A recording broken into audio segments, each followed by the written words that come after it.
Hola, ¿qué tal? ¿Cómo están, compañeros alumnos? En esta ocasión vamos a introducirnos a nuestra materia con el tema del sistema financiero, elementos y principios que lo componen. Para que nosotros podamos hablar del sistema financiero, vamos a recordar alguna temática de nuestra materia de Derecho Económico, en donde hablamos de cómo se conforma a través de dos ciencias sociales. Entonces solamente es un tema de recordatorio y vamos a hablar sobre la actividad económica, el proceso económico y la economía. Muy bien, entonces vamos a traer a nuestra mente que el derecho se nutre del proceso económico. Por eso es muy importante recordar lo que ustedes ya conocen como el concepto sobre las propiedades de los bienes, el derecho de los trabajadores, la dependencia económica, la soberanía de los estados, el crédito, que es un término que vamos a introducir en esta temática, las relaciones económicas internacionales que se dan y que estoy seguro usted las estudió por ahí en materia de derecho privado o público, y los logros y luchas por la justicia de esos derechos económicos o esa justicia de las economías. Ese derecho, entonces, al nutrirse de ese proceso económico, va a llevar una dinámica social que es la expresión de la misma sociedad, que es el producto, donde se requiere una interpretación científica de los hechos y fenómenos que están a nuestro alrededor. Pero aquí vamos específicamente a determinar sobre lo que son los preceptos económicos. Ese pensamiento económico nace y se impulsa en la misma norma jurídica, como lo vimos o como ustedes lo estudiaron en la materia de derechos humanos, allá con la primera declaración de los derechos humanos proveniente de la Revolución Francesa en 1789, que surge como consecuencia del derrumbe en los cuadros económicos y sociales de la Edad Media. Otro ejemplo lo tenemos en la Revolución Bolchevique de 1917, cuando nace el pensamiento comunista, se impone como un nuevo orden jurídico, se adoctrina a toda la población, había tanto terror, ¿verdad?, en esa época, y nace el derecho soviético, que ustedes lo estudiaron también en una materia llamada regímenes jurídicos contemporáneos. Ese derecho soviético toma como base la abolición de la propiedad privada de los instrumentos de producción y de la economía basada en la obtención de un lucro. Todo es para el pueblo, ¿lo recuerdan? Muy bien, pues en ese orden de ideas entonces hoy recordaremos grandes conceptos económicos de algunos teoristas que de acuerdo a cada época va desarrollando estos sistemas económicos y al mismo tiempo desarrolla el derecho económico, en donde vamos a ubicar nuestra materia de derecho financiero. Y más adelante ustedes sabrán la razón del por qué estamos haciendo este recordatorio. Dice Max Clausewitz, cuando él habla sobre la economía, dice que no es un simple juego del espíritu, sus esquemas deben ser sacados de lo real y claro, hay una realidad social que se vive. En ocasiones no es solo la creación del autor, aunque el autor tenga una tendencia socialista, una tendencia de capital o una tendencia de los modelos que hoy se están viviendo, modelos capitalistas, ¿verdad?, surge de una realidad social. De ahí que el sistema económico tampoco es una creación hipotética, sino es un esquema directo dictado por la observación de lo que estamos observando. Eso es lo que dice Max Clausewitz, es profesor de la Facultad de Derecho en la Universidad de Toulouse, en Francia. Stuart Mill, ¿recuerdan a Stuart Mill? Dice que la economía es la ciencia que trata de la producción y de la distribución de la riqueza. Cada pensamiento, conforme vayamos leyendo estas diapositivas, nos van dando también la ideología de cada uno de estos autores. Pero desde el punto de vista etimológico, la economía surge de dos voces griegas, oikos, que es casa, y nomos, que es ley, que significa la administración del patrimonio de la casa, que puede ser su casa cuando hablamos de una economía patrimonial, ¿verdad? O familiar, y que hablamos de una economía mundial, porque es la casa de todos, dice uno de los grandes autores, que todos vivimos en una aldea global, ¿sí? Y también puede ser la economía de la casa de nuestra ciudad, de nuestra región, etcétera. Entonces, la economía es una ciencia social, que ya sabemos, ¿verdad? Tiene una definición, no hay una definición única, su objeto de estudio va a diferir en la interpretación de los diversos autores que, como les comenté, vamos a ir revisando. Adam Smith dice que economía es la naturaleza y la causa de la riqueza de las naciones. David Ricardo la entiende como la distribución de la riqueza entre las clases sociales. Marx dice que es la dinámica del surgimiento, el desarrollo y la crisis del capitalismo.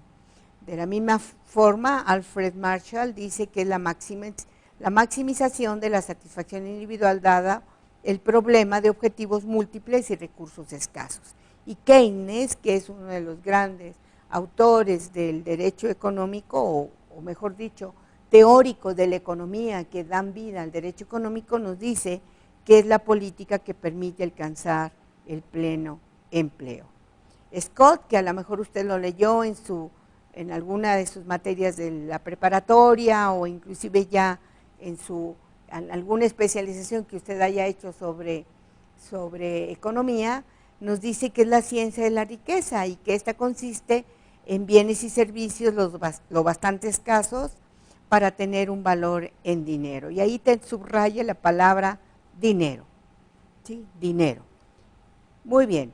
Luego entonces la economía, según un autor contemporáneo, el doctor Astudillo Ursúa, en su libro Elementos de la teoría económica, nos dice que es la ciencia social que estudia la conducta humana encaminada a la producción, distribución, circulación y consumo de la riqueza, en la que están constituidas todos los bienes y servicios que satisfacen necesidades humanas y que tienen un valor de escasez. Entonces, si recordamos lo que regula el derecho económico, dice que el derecho económico regula todo un proceso de producción, distribución, circulación y consumo de un país, que se da en un país.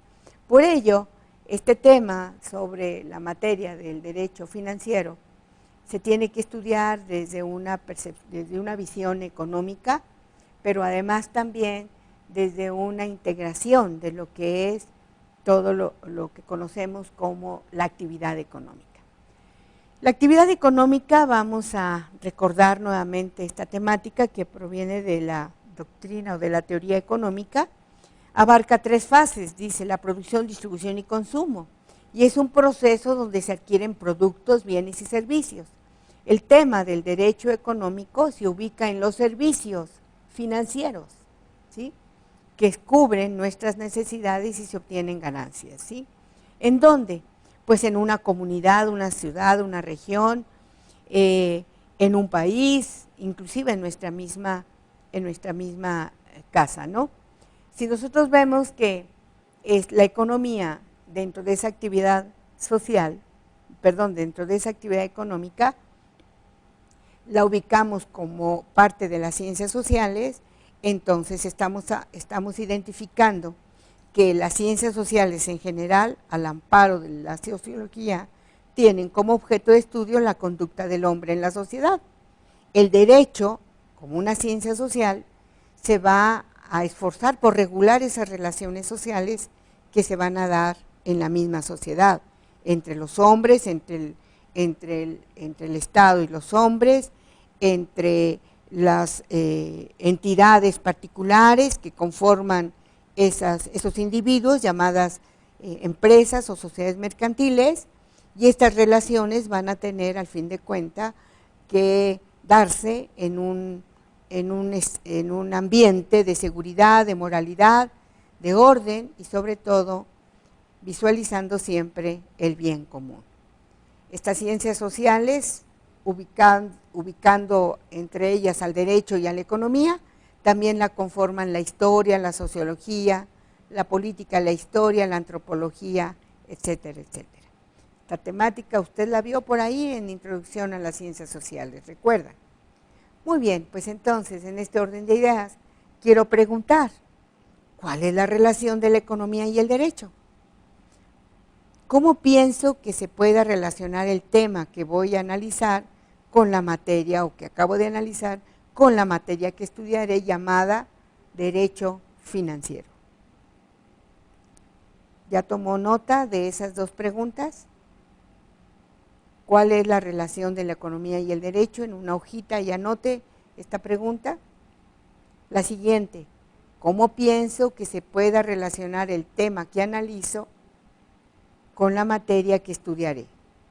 ¿Cuál es el tema que analizo? Pues son los principios, elementos del sistema financiero. Bien, ¿seguimos? Ups, llegó la hora de hacer tarea. Muy bien, esta es una actividad bonita, ¿verdad? ¿Qué es lo que va a hacer usted? Por favor, va a dar clic en esta liga y vamos a identificar la estructura del sistema financiero en México.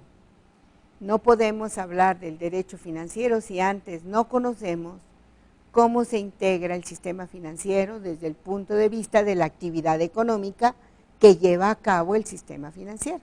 Denle clic, por favor.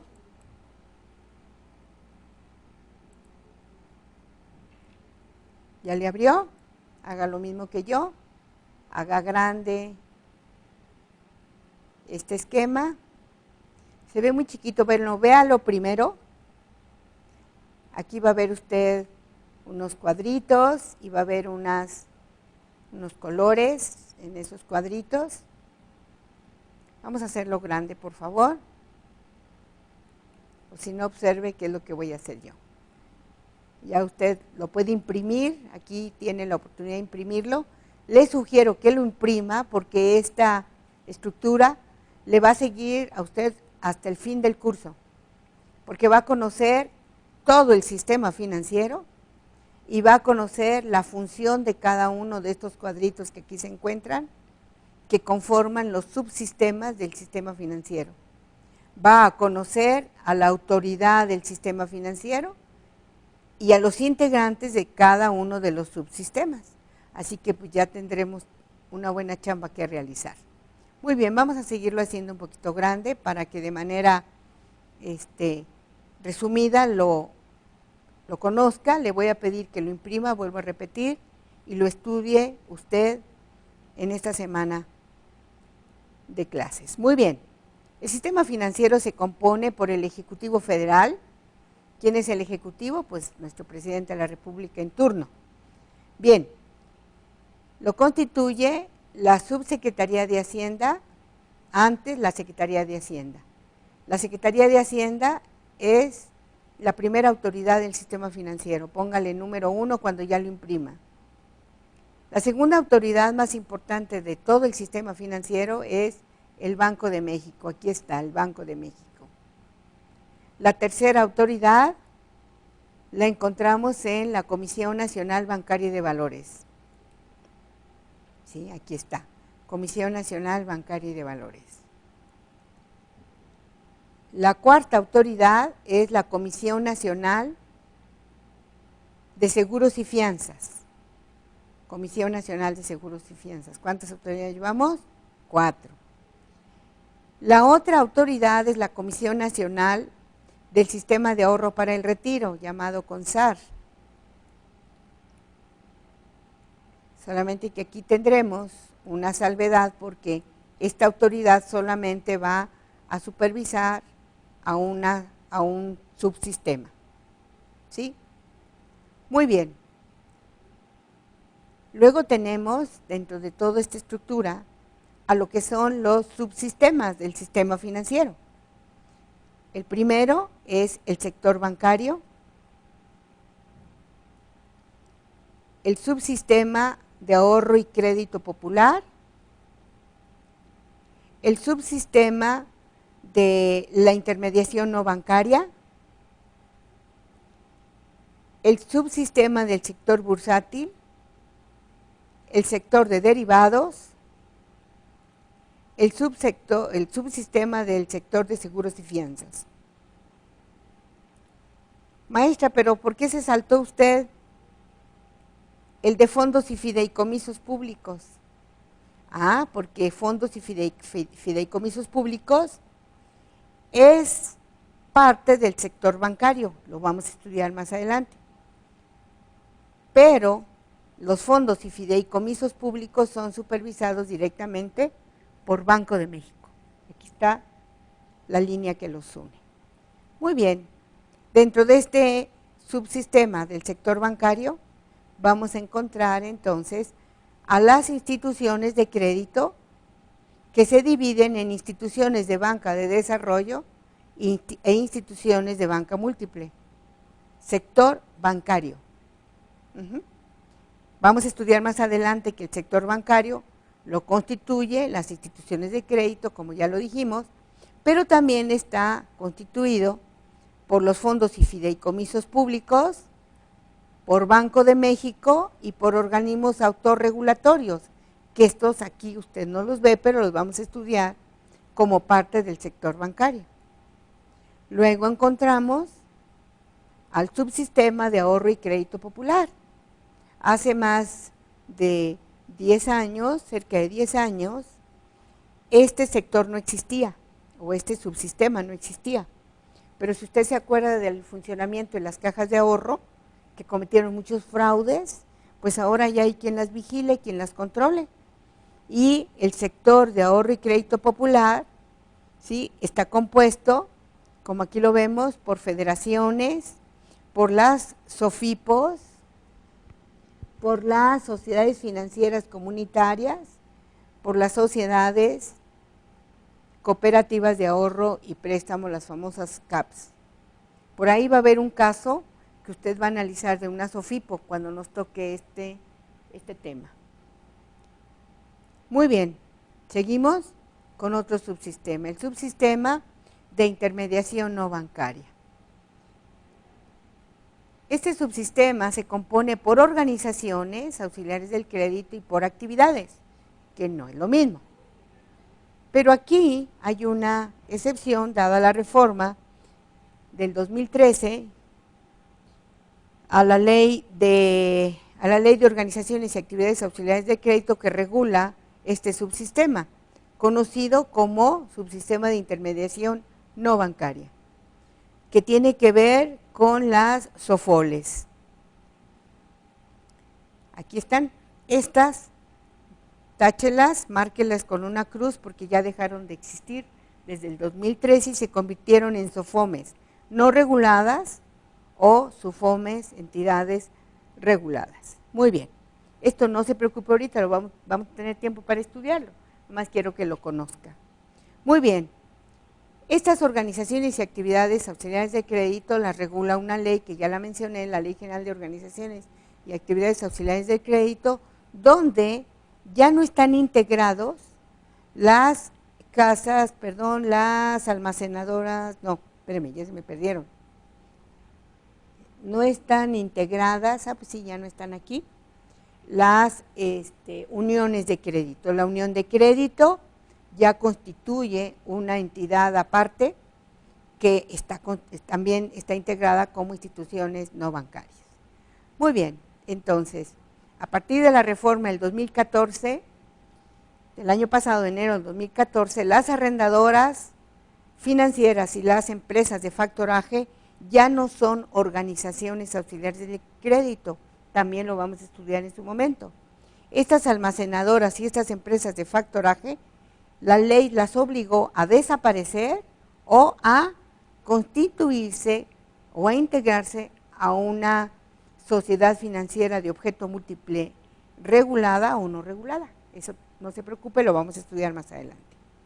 Muy bien, tenemos al sector bursátil, que ahora es uno de los sectores más o subsistemas más regulados, en donde están las sociedades de inversión, las empresas de servicios de intermediación bursátiles, casas de bolsa, bolsas de valores, etcétera. Y ahí los va usted a ir leyendo con detenimiento en esta semana.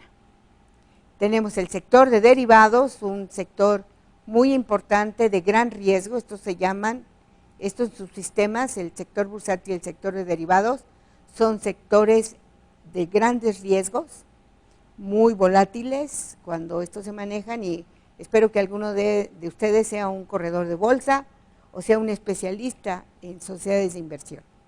Bien, ¿y qué decir del sector de derivados? Aquí vamos a ver las bolsas de contratos de derivados, las cámaras de compensación, los socios liquidadores, etcétera, etcétera, que le pido también leerlos en esta semana. Y tenemos el sector llamado de seguros y fianzas, en donde encontramos pues las aseguradoras y las afianzadoras que usted ya conoce, porque seguro que si usted tiene un vehículo o tiene un inmueble que está pagando con un crédito hipotecario, pues forzosamente tiene que contratar alguno de estos servicios. Muy bien, y tenemos otro que se introduce a partir de 1980 al sistema financiero, llamado el sector no bancario, conocido como de fondo de ahorro para el retiro, en donde encontramos a las administradoras de fondos para el retiro, las AFORES, las sociedades de inversión especializadas en fondos para el retiro llamadas IFORES, supervisados por la Comisión Nacional del Sistema de Ahorro para el Retiro. Y usted dirá, ¿y por qué este sistema de seguridad social se encuentra integrado en el sistema financiero? Pues es una copia del sector chileno que le ha dado mucho resultado el que este sistema se integre para proteger los fondos de ahorro del retiro de los trabajadores. Pues bueno, aquí tiene usted ya tarea para un buen rato, leer. Si usted quiere ir entusiasmándose en esta temática, le suplico, le solicito que repita siempre la lectura, la revisión de esta presentación para conocer ahora lo que es el sistema financiero.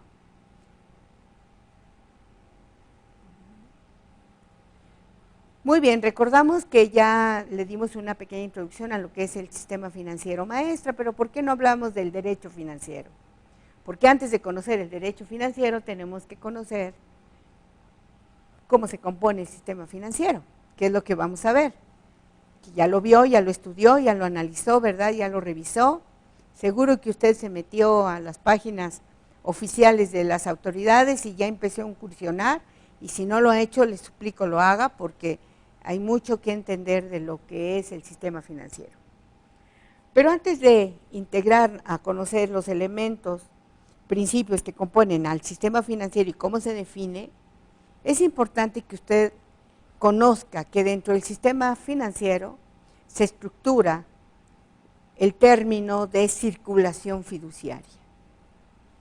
En esta estructura que se llama sistema financiero se encuentra la circulación fiduciaria, que en un sistema económico va a permitir que la estructura financiera funcione de manera eficaz. ¿Qué es la circulación fiduciaria? Pues es los billetes y monedas que se encuentran presentes en cada momento de nuestra vida, esos billetitos y monedas que decimos a veces ya están devaluadas, pero no es cierto, porque están compuestas, están sostenidas por un derecho llamado derecho dinerario que lo estudia y por una estructura del Estado que la soporta, que más adelante también usted la va a conocer.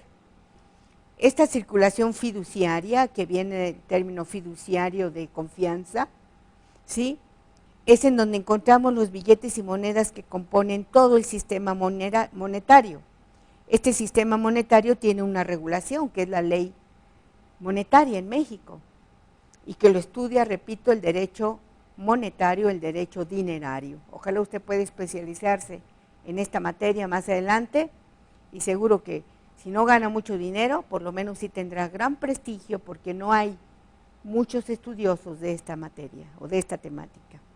Se llama circulación fiduciaria cuando nos estamos refiriendo al dinero legal en circulación, es decir, billetes y monedas que se encuentran en el mercado, y quien los pone en circulación es la banca central, también llamada Banco de México, aquí en México, Banco de México, y en otras partes del mundo como le llame, Banco de Australia, Banco chileno, etcétera, pero que al fin de cuentas conforma la autoridad de la banca central. Como les dije al inicio de cuando revisamos cómo se conforma el sistema financiero, dijimos que hay una autoridad autónoma que es el Banco de México, es la banca central.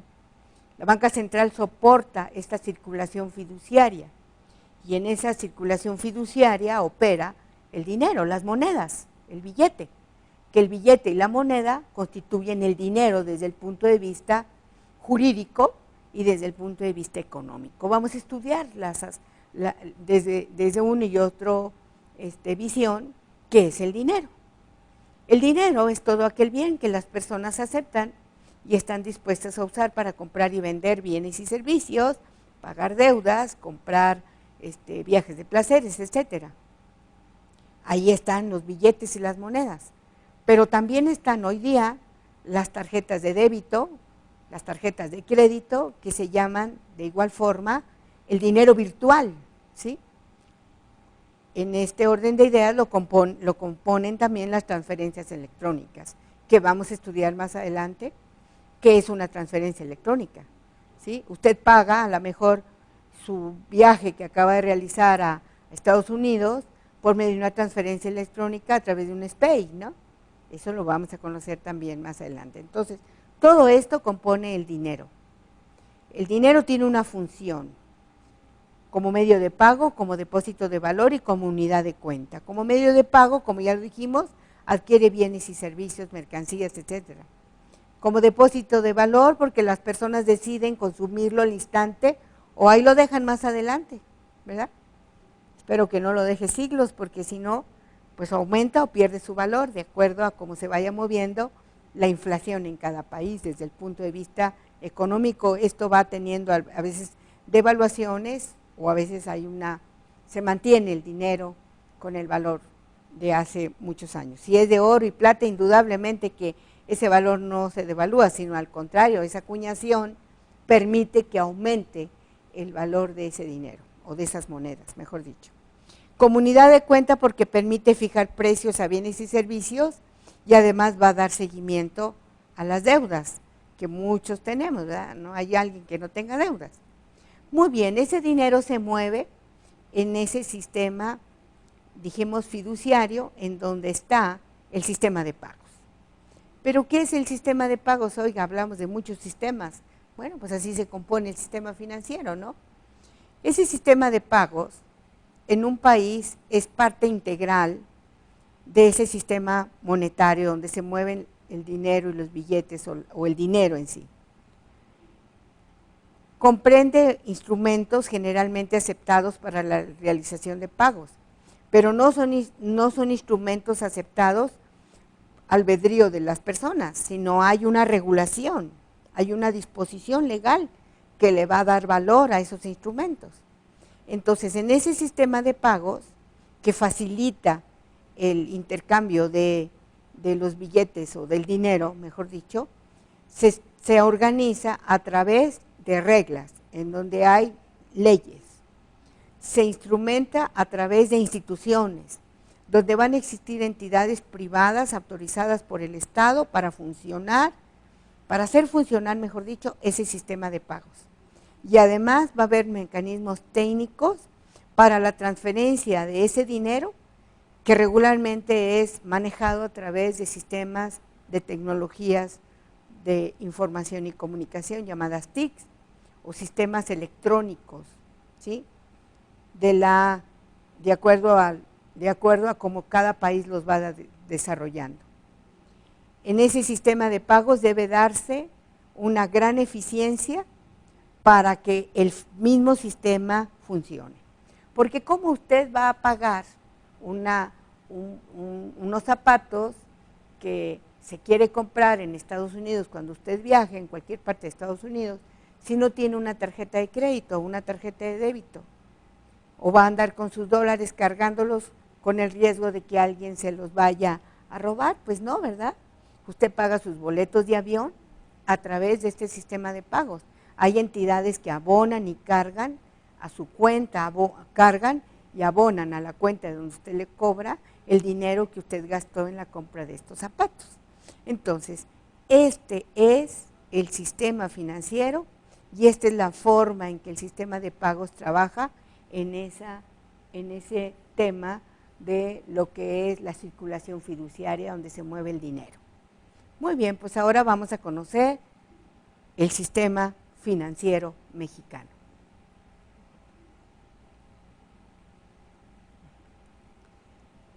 Como ya comentamos, vamos a conocer el sistema financiero mexicano. Lo vamos a tratar ya desde dos visiones. Desde la visión de la teoría de los sistemas. Según la teoría de los sistemas, el sistema financiero, y así es, se estudia como un conjunto de cosas que de manera ordenada se relacionan entre sí y contribuyen a un determinado objeto. El término financiero tiene dos acepciones. La primera acepción, que es relativo a la hacienda pública, a las finanzas públicas y a toda la actividad financiera del Estado. Cuando el Estado capta dinero, ¿de quién? De los contribuyentes. Ahí nace el sistema financiero público. Y la segunda acepción del término financiero, en donde vamos a estudiar todo lo relacionado con el dinero, con el crédito, con los negocios bancarios, bursátiles, con los negocios no bancarios, en donde todo ello está vinculado a las finanzas privadas. Este es el tema que ahora vamos a estudiar, el sistema financiero privado, que está compuesto como a través de varios subsistemas, como ya lo expliqué, ¿no? Que conforma un método orgánico. ¿Por qué un método orgánico? Porque todos están relacionados entre sí. Si enferma el subsistema bancario, enferma el subsistema bursátil. Puede enfermar también, en consecuencia, el sistema no bancario. Este sistema financiero funciona como el organismo humano, como el cuerpo humano. Si usted come mucho dulce, pues va a tener a lo mejor diabetes y va a dañarle el órgano reproductor, el órgano circulatorio, el órgano ginecológico, etcétera, no sé, ¿verdad? Sobre todo, tiene que trabajar todo para que el organismo funcione. Por eso es que el sistema financiero, para que de manera eficaz funcione, tiene que trabajar bajo este sistema de pagos. Se estudia de manera científica porque hay un método, hay ciencia, hay teorías, hay doctrinas dentro de este sistema financiero y opera en fenómenos de captación de dinero, en actividades de consumo y de producción. ¿Se acuerdan que por ahí ya hablamos de términos económicos? Muy bien. Pues el sistema financiero lo componen principios y elementos. No hablamos del derecho financiero, sino de los principios del sistema financiero. ¿Cuáles son los principios? Son 7. Los principios de control por el Estado, de especialización y pluralidad asociada, de estabilidad de las instituciones financieras, el de libre concurrencia, el de pulverización del capital, el de actuación expedita y de protección a los intereses del público. Por favor, anótelos, los 7 principios, porque los vamos a ir viendo durante todo el curso cuando estudiemos ya la materia de derecho financiero. Al fin de cuentas, estos principios regulan al derecho financiero también. Y de manera sencilla nos vamos a explicar. ¿Qué es el principio de control por el Estado? Pues nace desde una disposición constitucional en donde existe que debe de haber autorización para crear instituciones, para que funcione el sistema, para que funcionen los subsistemas. Tiene que haber autorizaciones desde el punto de vista legal a través de las leyes reglamentarias de la Constitución Política para revocar las autorizaciones, para vigilar a las instituciones. También debe de haber un marco regulatorio para identificar cómo deben de funcionar cada uno de los subsistemas y además debe de haber regulación para que la banca de desarrollo, lo que nosotros llamamos como la banca del Estado, funcione. Entonces el Estado lo hace a través de disposiciones constitucionales y su marco regulatorio de cada uno de los artículos 28, 27, 5, 123, etcétera, que más adelante vamos a estudiar. El principio de especialización y pluralidad asociada tiene que ver con que toda esa legislación que va a regular a los subsistemas va a estar unida, pero al mismo tiempo va a tener su especialización, porque no es lo mismo la ley que regula a las OFOMES a la que regula las casas de bolsa, o a los bancos, o a los seguros, o a las fianzas, etcétera. Entonces, hay una especialización de la legislación financiera para cada uno de los subsectores. ¿Por qué es de pluralidad asociada? Porque lo que regula a un banco también puede regular a una casa de bolsa, y por eso hay una relación entre esa disposición legal. Se habla de estabilidad, el principio de estabilidad de instituciones financieras, porque toda la legislación, ¿sí?, también tiene una legislación especial, también tiene una legislación supletoria que la vamos a encontrar en cada una de las disposiciones legales que regula cada uno de los sistemas. En esta se tiene que dictar medidas cautelares, administrativas, de acuerdo a cada uno de los organismos que supervisa o internamente organiza el subsistema, de tal manera que exista medidas prudenciales para que esa institución no vaya a quebrar o no vaya a enfermar y enferme a los demás subsistemas, como lo hemos estado comentando. Hay legislación supletoria que también está contemplada y que es regularmente toda la legislación mercantil. Código de Comercio, Ley General de Títulos y Operaciones de Crédito, la Ley General de Sociedades Mercantiles, Ley de Concursos Mercantiles, etcétera, etcétera. No se preocupe porque eso lo vamos a ver más adelante. El principio de libre concurrencia. ¿Recuerda usted por ahí que en el artículo 28 se habla de la libertad, o mejor dicho, del principio de libre concurrencia y libre competencia para todas aquellas empresas o entidades privadas que llegan al país? Nosotros vamos a analizar más adelante si en efecto existe libre competencia. Y eso se da a raíz de la reforma del 2014, en donde uno de los principios que se deben de cumplir estrictamente en el orden legislativo que regula todo el derecho financiero es la libre competencia. Por eso no puedo hablar hoy de que existe el principio de libre competencia, pero sí el de libre concurrencia, que ya está regulado en las disposiciones legales. Pero el principio de libre competencia es cuestionable aún en el sector financiero. Usted lo va a descubrir más adelante en el transcurso de nuestra exposición temática. Muy bien, el artículo 28 que habla de la libre concurrencia nos dice que puede concurrir cualquier persona moral, física, siempre y cuando sea lícito a competir a los mercados nacionales. Pero aquí estamos hablando de instituciones financieras, por lo tanto, siempre y cuando cumpla con la ley, sobre todo en el capital de inversión que se les pide a las instituciones financieras, pueden llegar a México con su empresa internacional. Por eso usted ha de saber que la mayoría de los bancos que están funcionando en México tienen capital extranjero, porque ya no hay restricción. Y este es un principio internacional en materia de comercio o de permisibilidad en los tratados comerciales para que la libre competencia y la libre concurrencia se dé en nuestros países. Pulverización de capital. Este principio de pulverización de capital tiene que ver con que ninguna persona física o moral o grupos de personas que tengan nexos entre sí, entre diversas sociedades mercantiles, acumulen participaciones accionarias. Esto usted lo tuvo que haber estudiado por ahí en derecho fiscal o en derecho o en legislación mercantil, en el aspecto del derecho mercantil, porque recuerde que tenemos empresas que tienen capital societario que controlan a cada una de estas sociedades mercantiles. Entonces, está prohibido por norma constitucional y por disposición supletoria, o mejor dicho, regulatoria, que una sola persona controle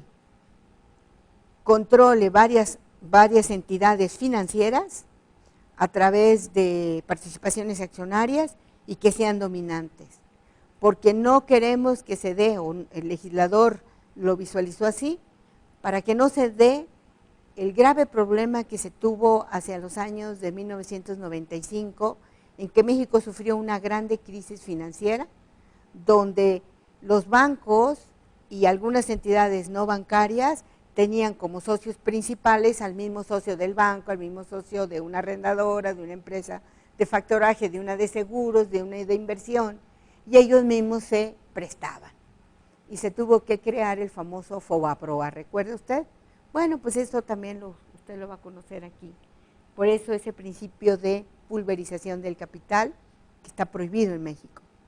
El principio de actuación expedita, que tiene que ver con que usted muy bien lo conoce, si ya ha sufrido una experiencia de este tipo, en que todas las acciones que se formalizan, todas las acciones que se lleven a cabo para tener que recuperar un crédito se hagan conforme a la legislación mercantil mediante los juicios ejecutivos mercantiles. Por eso caen en el espectro la legislación mercantil y civil en materia federal, y su regulación permite que la formalización de operaciones sean rápidas, que exista seguridad jurídica para poder recuperar los créditos y sobre todo para formalizarlos en términos de disposiciones de los juicios orales mercantiles y de la utilización de las tecnologías de información y comunicación para poderlos formalizar. Eso usted también va a tener la oportunidad de estudiar, los principios de actuación expedita. Y el último de los principios, que es el de protección a los intereses del público, en donde los mercados financieros y las actividades de intermediación financiera en general tienen como objetivo lograr la confianza del público, mantener la confianza del público y luchar para que la confianza del público no se pierda. Por eso se requiere de solidez del sistema para proteger el secreto financiero, el procedimiento de consultas del secreto financiero y el eficaz funcionamiento de las autoridades en la protección del público cuando observamos que una institución financiera está a punto de quebrar, ¿sí? Para que no el ahorrador o el usuario del sistema financiero, sea banco, sea una SOFOME, sea una casa de cambio, etcétera, etcétera, no vea perjudicados sus derechos y sobre todo su patrimonio. Entonces, este es el principio más importante del sistema financiero, que es la protección a los intereses del público. En este orden de ideas, entonces, conoceremos los elementos que componen el sistema financiero y que lo vamos a estudiar nosotros paso por paso en toda nuestra materia de derecho financiero, que es el elemento personal compuesto por las entidades públicas y privadas cuyo objeto es la intermediación. El segundo grupo, compuesto por autoridades reguladoras del mercado financiero o supervisoras y que conducen a una real planeación económica y desarrollo económico del sistema financiero en el país.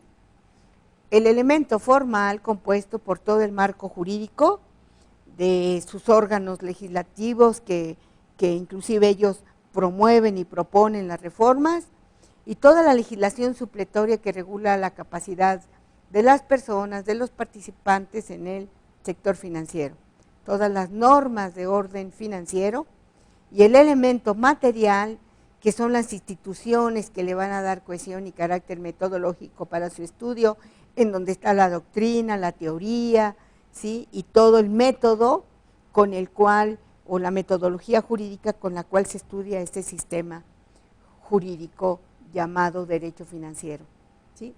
De ahí es que, jóvenes, pues no nos queda más que explicar el elemento personal, compuesto por autoridades reguladoras, en donde están las entidades públicas, autoridades que ya conoció usted, Banco de México, Secretaría de Hacienda, Conducef, CNF, Comisión Nacional de Seguros y Fianzas, etcétera. Las entidades públicas, en donde están todas aquellas entidades compuestas por bancos, por sociedades controladoras, por casas de bolsa, casas de cambios, por SOFOMES, entidades no reguladas, almacenes generales de depósito, etcétera, etcétera, que usted ya identificó en el sector, ¿verdad? En toda la estructura. El elemento formal, que lo componen las normas legales, en donde podemos encontrar la capacidad y facultades de los que contratan, tanto de las autoridades como de los particulares. Y aquí vemos todo el articulado, ¿verdad?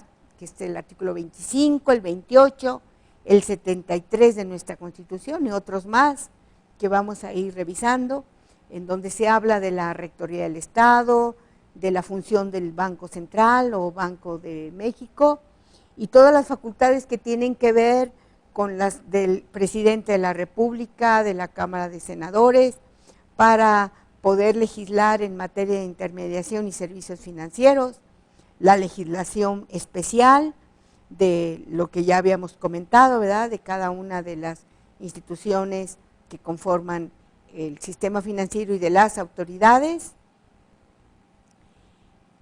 el elemento material, en donde están todos los principios teóricos de cómo se conforma un banco, su objetivo, su estructura corporativa, las autoridades que la regulan, que las autorizan, cuáles son los principios de protección al público, las teorías en cuanto al tipo de operaciones que se llevan, operaciones activas, pasivas de servicio, los regímenes de inversión, las prohibiciones y sanciones, ¿sí?, del banco, de las bolsas, de las casas de bolsa, de las instituciones no bancarias. Entonces, fíjese todo lo que tiene usted que conocer, ¿sí? Yo por eso le pido que ponga mucha atención con lo que en principio vamos a conocer, que es el concepto del sistema financiero. Vuelves a cortar, ya van 4. Bien, el concepto del sistema financiero, no hablamos del derecho financiero, solo del concepto. Aquí el concepto está integrado por mercados. ¿Cuáles son los mercados? Pues los subsistemas, ¿sí? El mercado bancario, el mercado no bancario, el mercado bursátil, esos son los mercados, recordando su materia de derecho económico. ¿Qué es un mercado? Pues es un espacio virtual en donde confluyen oferentes y consumidores. ¿Y qué es lo que ahí se va a ofrecer? Bienes y servicios. En este caso vamos a hablar de los bienes del sistema, los servicios que ofrece el sistema financiero, o el sistema de la banca, o el sistema no bursátil, no bancario, bursátil, etcétera, ¿no? Bien, entonces es un conjunto de mercados, de instituciones privadas, públicas, que permiten a una sociedad captar recursos desde las unidades económicas poseedoras de ahorro y unidades de gasto que tienen superávit y se canalice a las unidades económicas deficitarias. Por eso la pregunta de nuestra primera presentación, ¿cómo se relaciona la materia o los temas que estoy viendo con el tema y la materia que voy a estudiar, ¿no? Porque estamos hablando de aspectos económicos. Cuando se dice que capte recursos de las unidades económicas, quiere decir que capte recursos de aquellos que tienen el dinero. Por eso son superávit, tienen dinero, no se lo han gastado. Y lo canalicen a las unidades económicas deficitarias. Usted y yo somos una unidad económica. Yo tengo una empresa, es una unidad económica. Me hace falta dinero, tengo déficit, por eso le pido a una unidad que tiene superávit me preste el dinero. Pero no lo puedo hacer de manera directa, lo tengo que hacer a través de un intermediario. Por eso, en el sistema financiero se van a realizar toda clase de actividades financieras, ¿sí? Va a abarcar empresas, bancos, instituciones, y todo esto se hace a través de una organización que, según dice Samuelson, va a satisfacer las decisiones de las empresas, de los gobiernos, de los particulares y a lo mejor también del exterior, o sea, países. yo no sé si usted tenga tanto dinero que le pueda prestar dinero a un país, también lo puede hacer, está permitido por la ley.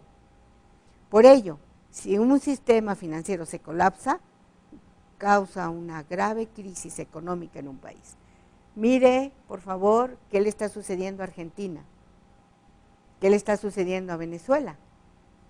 El problema que ellos tienen no es un problema de orden político, es un problema de orden financiero. En el sistema financiero, uno de los instrumentos de pago, como ya lo dijimos, es el dinero, el cual ahora lo vamos a estudiar desde el orden económico y jurídico.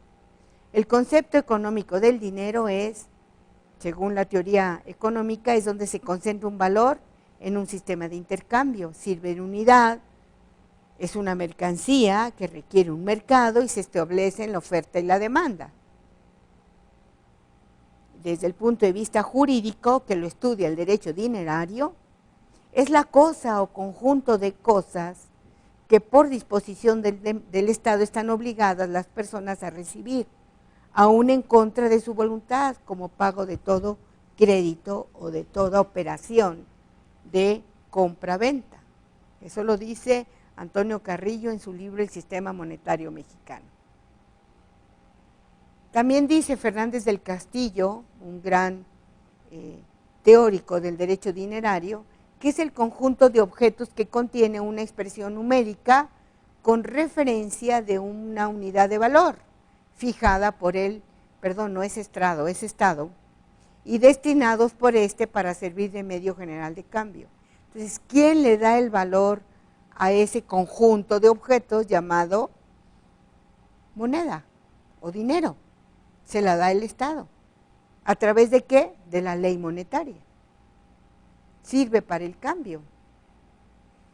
Ahora el mercado, como ya lo dije, es un ambiente virtual que propicia las condiciones para intercambiar bienes y servicios, en donde confluye el oferente y el demandante, que esto también usted ya en algún momento lo conoció en su materia de derecho económico. Pero, ¿cuál es la naturaleza de ese mercado financiero? Vamos a hablar del mercado en sí. Dice Lawrence Ritter y William Silver que los mercados financieros son el mecanismo de transmisión entre ahorradores, que se llaman también prestadores, y los acreditados, o sea, los que gastan, a través de una amplia variedad de técnicas, instrumentos e instituciones que conforman, como usted ya lo vio, toda la estructura del sistema financiero. Los mercados financieros movilizan el ahorro de millones y lo dirigen a manos de los acreditados que no tienen dinero. A eso se le llama intermediación financiera. Ahora, ¿dónde se pueden hacer esas transacciones o esa intermediación financiera sobre el dinero? Pues solamente en una sucursal bancaria, sea en México, sea en Venezuela, sea en Japón, sea en China, en cualquier parte del mundo, solamente los bancos son los que ponen en circulación el dinero a través de la autorización que les da Banco de México, y lo vamos a estudiar más adelante. El banco es entonces el intermediario financiero. Si hay dinero de más en el mercado en México, en el mercado financiero, entonces viene de lavado de dinero. No lo pone en circulación el banco, porque el Banco de México se lo da al banco, a la banca privada, y la banca privada lo pone en circulación. Por eso, él es el intermediario financiero más importante. ¿Sí? Aquí lo vemos, él está autorizado por el Estado, y ahí está el primer principio, que se llama, ¿cómo se llama el principio? Control por el Estado. Aquí está el ahorrador, y aquí está el inversionista o el cliente. Entonces, este intermediario es el banco, autorizado por el Estado. Ese dinero ahí se pone en circulación. Ahora, ese sistema financiero va a tener una regulación. Su objetivo es lograr la eficiencia jurídica de la intermediación financiera. Y no se va a poner ese dinero en circulación a través del intermediario financiero más importante llamado banco, si no es por medio de ¿qué? De disposiciones legales. Y ahí vamos a encontrar entonces la primera disposición, del sistema financiero llamado derecho financiero. La primera, otra de las disposiciones legales u otra de las áreas del derecho, llamado derecho bancario, que regula todo el subsistema bancario. Otro, el derecho bursátil, en consecuencia, que regula el sistema bursátil. ¿Ya lo vio? Derecho de seguros, de fianzas, el derecho de organizaciones y actividades auxiliares del crédito, que regula ¿a quién? A las entidades no bancarias. El derecho de ahorro y crédito popular, ¿a quién? Al sector de ahorro y crédito popular. Y el derecho de agrupaciones financieras, que regulan los grandes grupos que controlan bancos, casas de bolsa, empresas de seguros, de fianzas, instituciones no bancarias como casas de almacenes, uniones de crédito, que también están las casas de cambio, ¿no? Entonces, vemos en cada uno de estas áreas un subsector del sistema.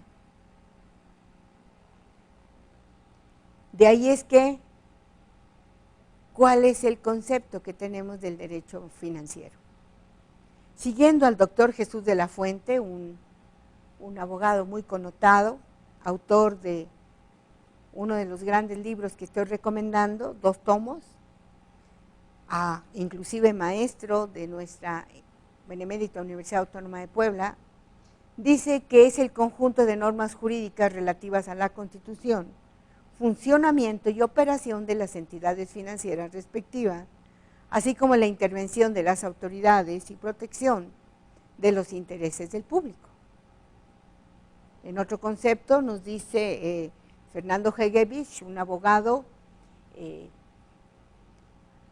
autor de un libro que se llama también El Derecho Financiero, consultor y abogado de varios bancos, al igual que el doctor Jesús de la Fuente, dice que es el conjunto de normas jurídicas que tienen por objeto regular la actividad de los diversos entes que intervienen en la intermediación financiera, subraya intermediación financiera, las relaciones jurídicas que se derivan de esta y el objeto materia de las mismas.